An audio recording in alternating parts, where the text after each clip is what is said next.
Wah, ini poligami nanti dulu. Dan dia sudah tahu kalau saya bilang jangan cari gara-gara. Jadi perkara pertama, afwan Ustaz, sebelumnya pertanyaan bukan cari gara-gara. Rayu dia, insya Allah dengan, masa mesti saya ajarin cara merayu? Kalau perempuan nggak pakai perasaan, dirayu insya Allah bisa. Kamu kalau pakai jilbab, waduh saya sampai tidak bisa kedipin mata. Insya Allah pakai jilbab langsung tuh di belakang sudah ada suaranya ketawa. Kalau saya dilamar sama ikhwan nanti, saya berikan syarat kalau dia juga poligami nikah sama teman saya. Ada akhwat yang begitu. Mau kenal? Allahu Akbar, Allahu Akbar.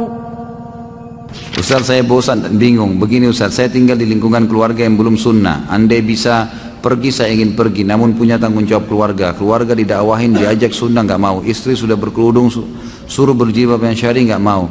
Suruh baca Al-Quran, anggot-anggotan. Dibangunin sholat malam, males. Mertua diajak sholat berjamaah, susah. Penghasilan saya masih belum halal. Mau keluar diberatin, suruh jangan keluar. Mau makan apa ntar? Mau minggat, kasihan sama anak. Mohon penjelasannya. Jadi lakukan hal-hal yang paling sederhana, yang paling mudah. Paling mudah. Misal apa saja, tidak usah buru-buru. Jangan semuanya langsung ditumpukin. Jadi misalnya fokus, mau istri pakai jilbab syar'i, itu dulu difokus, jangan dulu ke mertua, itu sudah menjabar kemana-mana. Orang terdekat dulu, mulai dengan pasangan, nasihatin baik-baik gitu kan. Kalau sama istri ini harus ahli rayu gitu. Rayu dia supaya dia mau gitu kan. Jangan kamu pakai jilbab, kalau enggak masuk neraka, susah gitu kan. Rayu dia, insya Allah dengan, masa mesti saya ajarin cara merayu? Tapi jangan saya nggak bisa kalau ada Pak Yoyo nih. Lain levelnya, saya belum sampai ke situ tuh. Tapi harus bisa dirayu. Bagaimana caranya dirangkul? Perempuan nggak pakai perasaan, dirayu insya Allah bisa. Kamu kalau pakai jilbab, waduh saya sampai tidak bisa kedipin mata. Insya Allah pakai jilbab langsung tuh di belakang sudah ada suaranya ketawa tuh. Belum lihat saya itu. Baik, jadi seperti itulah, dirayu insya Allah bisa kan gitu. Aduh, ini terpaksa poligami ya. Afwan, sebelumnya pertanyaan bukan cari gara-gara lagi Ustaz. Kembali menyinggung masalah poligami. Saya coba diskusi dengan beberapa akhwat. Kebanyakan dari mereka lebih memandang poligami itu tidak setuju hanya dengan perasaan mereka. Walaupun mereka mengakui dalam Islam itu dibolehkan dan tidak berani mengatakan itu tidak boleh karena itu terdapat dalam Al-Quran.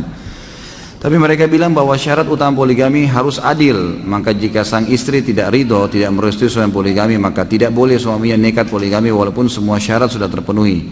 Jadi seolah-olah boleh tidaknya poligami ada di tangan para istri. Jika tidak ada restu istri maka tidak sah dan tidak diperbolehkan karena istri melakukan tidak adil. Apakah benar demikian Ustaz?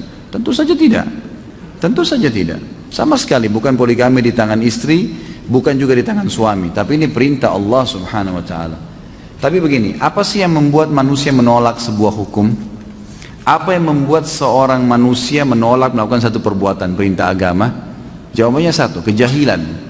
Karena kejahilan akan mendatangkan ketidakamanan. Itu. Kita akan tidak mau datang ke satu tempat karena kita masih jahil dengan tempat itu, sehingga muncul ketidakamanan. Nanti di sana aman gak ya? Kan gitu. Jadi jawab dengan ilmu. Kalau seorang muslim, saya sudah bilang mau poligami, itu program, harus programin. Kita punya satu perusahaan mau buka cabang perusahaan lain, harus punya planning, program, bukanya nanti kapan, apa langkah-langkahnya, itu dilakukan dari sekarang. Target saya poligami 3 tahun, 2 tahun lagi, maka apa yang saya harus lakukan? 1, 2, 3, 4, 5, gulirkan tuh gitu kan, dengan bertahap, dengan cara-cara syar'i, dengan berdoa, insya Allah bisa dengan izin Allah Subhanahu wa Ta'ala. Tentu yang membuat tadi perempuan kenapa menolak, karena masalah masih jahilnya dengan masalah poligami, seakan-akan poligami cuma maslahat bagi laki-laki gitu kan. Coba antum kumpulin artikel-artikel, semua manfaat-manfaatnya, dibaca, antum sendiri kayakan dulu informasi, baru kemudian jelaskan, baru kemudian ajak, baru kemudian lihatkan fakta-faktanya, bagaimana mereka bisa menerima gitu. Seperti itulah, berikan penjelasan, dan itu dijadikan sebagai pembicaraan yang biasa sekali pada saat menyampaikan. Dan itu digulirkan. Selain daripada itu ikhlaskan niat, insya Allah akan bisa gitu kan, insya Allah akan bisa. Saya sampai hari ini ya, kalau saya lagi bicara dengan istri saya, alhamdulillah malah saya yang ditanya, Ada satu akhwat yang sempat hubungin dia, kemudian minta, bisa nggak Ustaz Khalid menikah dengan saya? Ini bahasa dari akhwat itu. Kemudian istri saya yang minta istri saya bicara sama saya sambil duduk. Ini ada berita begini-begini. Sampai saya bilang, udah, saya sekarang masih belum ada hajat, insya Allah nanti. Saya sekarang akan buat planning dulu, saya ingin cetak buku-buku saya, ingin supaya usaha ini jalan, saya akan melangkah ke sana. Karena dari awal sudah saya jelaskan, konsep hidup saya adalah poligami. Saya akan sempurnakan dengan izin Allah, gitu kan? Tapi dengan cara syar'i, tidak ada sembunyi, nggak ada sesuatu yang transparan. Istrinya sudah tahu semua kalau saya tidak ada yang tersembunyi. Semua A, B, B semua jelas dari awal. Jadi mereka tidak tahu tidak ada main-main di belakang itu semua. Tapi subhanallah, karena dia tahu prinsip saya itu dan saya juga sudah punya planning ke situ, maka hampir setiap saat dia bicara sama saya, malah dia yang bicara, gitu kan? Malah dia yang bicara, meminta kesian, ini sudah minta, tidak apa-apa, melangkah aja, saya temanin ya, gitu. Bahasanya begitu. Tapi jangan cemburu ya, yang belum. Ini saya bahasakan, artinya ada begitu. Saya dihubungin oleh seorang akhwat kita, semoga Allah jaga, masih gadis ya. Dia tinggal di daerah Bekasi dan sempat memberitakan ke saya, Ustaz, apa hukumnya kalau saya dilamar sama ikhwan nanti, saya berikan syarat kalau dia juga poligami, nikah sama teman saya. Ada akhwat yang begitu. Mau kenal? Langsung senyum semua. Nggak bisa. Nanti orang khusus yang saya kenalkan nanti. Tapi ada akhwat yang begitu, subhanallah, gitu kan? Jadi satu sisi ada akhwat yang begini, oh nggak bisa, harus adil, dia nolak. Satu sisi ada akhwat yang luar biasa. Bahkan dia sebelum nikah dia sudah minta untuk itu. Ada saya pernah ceritakan ini sebagai penutup akhwat di Makassar, saya kira ikhwah. SMS ke saya, Ustaz, apa hukumnya kalau seorang laki-laki menikahi 3 wanita sekaligus?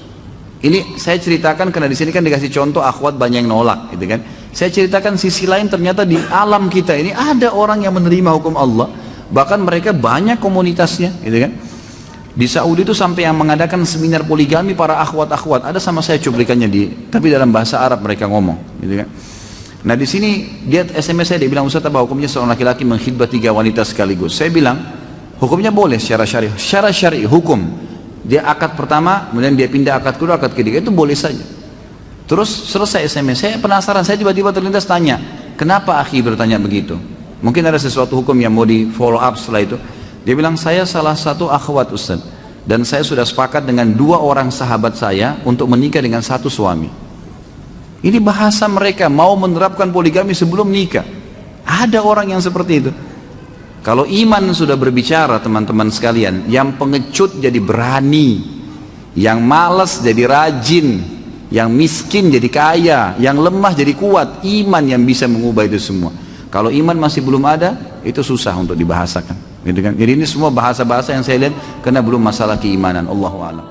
Mari kita sama-sama selalu follow dan juga tentu lakukan pada semua channel-channel dakwah yang baik yang menyebarkan agama Allah Subhanahu wa taala, karena hak itu, kebenaran, bila dijunjung tinggi dan dipertahankan, tentu batil akan hilang.